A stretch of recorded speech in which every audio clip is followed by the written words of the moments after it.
दिल्ली के दिल लाल किले को हिला देने वाले धमाके की गूंज हरियाणा से होते हुए अब मध्य प्रदेश तक आ चुकी है। फरीदाबाद की अल फलाह यूनिवर्सिटी का चांसलर जवाद अहमद सिद्दीकी भी ईडी की गिरफ्त में है। जांच की रफ्तार तेज है और इसी कड़ी में इंदौर और भोपाल दोनों जगह छापेमारी और इसके खिलाफ कार्रवाई लगातार जारी है। हमारी ये रिपोर्ट देखिए। 10 नवंबर को लाल किले से दिल्ली दहल गई थी। इस धमाके में 13 लोगों की जान चली गई थी और इस धमाके को करने वाला कोई और नहीं बल्कि हरियाणा के फरीदाबाद के अल फलाह यूनिवर्सिटी के डॉक्टर उमर से जुड़े थे। और अब इस अल फलाह यूनिवर्सिटी का चांसलर जवाद अहमद सिद्दीकी भी ईडी की गिरफ्त में है और मनी लॉन्ड्रिंग केस में ईडी ने उसे 18 नवंबर को गिरफ्तार किया था। जवाद अहमद सिद्दीकी मध्य प्रदेश के महू का रहने वाला है और अब इस केस के तार भोपाल और महू से भी जुड़ रहे हैं। जवाद अहमद सिद्दीकी और उसके भाई हमूद अहमद सिद्दीकी पर भोपाल के शाहजहानाबाद और तलैया थाने में करोड़ों की ठगी के केस दर्ज हैं। इसके अलावा जवाद अहमद सिद्दीकी के महू वाले मकान को अवैध घोषित कर दिया गया और अब इस घर को जमींदोज करने की तैयारी है। मेरे पीछे जो आप इस वक्त ये इमारत देख रहे हैं, ये जवाद अहमद की है। वो जवाद अहमद जिसकी यूनिवर्सिटी अल फलाह यूनिवर्सिटी का कनेक्शन अब महू तक आ पहुंचा है। फ्रॉड करके वो यहाँ से भागता है और ये जो इतनी बड़ी बिल्डिंग आप देख रहे हैं, ऐसे के ऐसे ही उसको छोड़कर चले जाता है। नीचे मैं आपको दिखाना चाहूँगा तो यहाँ पर एक तलघर बना हुआ है। 10 फीट का नीचे यहाँ पे तलघर बना हुआ है जो कि पूरी तरीके से अवैध है। 20 से ज़्यादा कमरे इस बिल्डिंग में हैं। यहाँ पर जवाद अपने परिवार के साथ रहता था।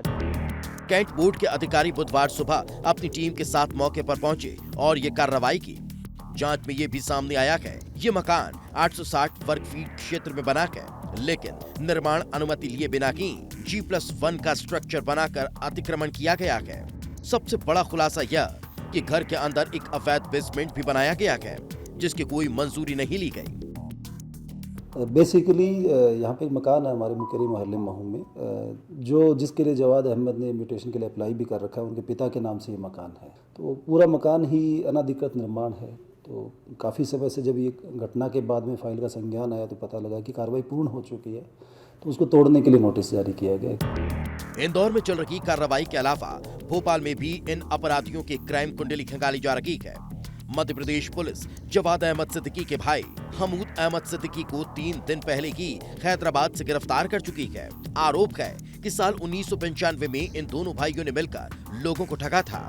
पुलिस के मुताबिक हमूद ने महू में 1995 के आसपास एक निवेश कंपनी चलाई थी और लोगों से 20% ब्याज देने का वादा कर पैसे जमा करा लिए थे।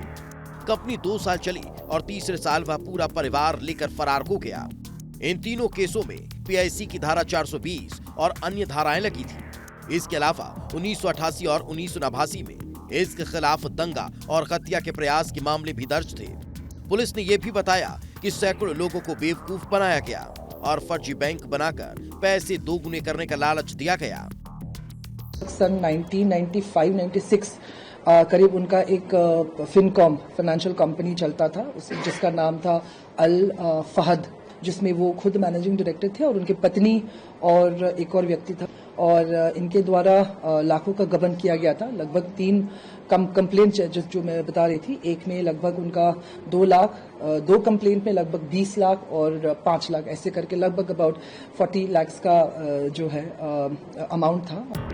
दिल्ली ब्लास्ट मामले में अब तक कुल 6 गिरफ्तारियां हो चुकी है। जांच NIA के हाथों में है और फिलहाल जांच की सुई अल फलाह यूनिवर्सिटी और उससे जुड़े लोगों के आसपास की घूम रही है। इंदौर से अक्षत मिश्रा के साथ विस्तार न्यूज।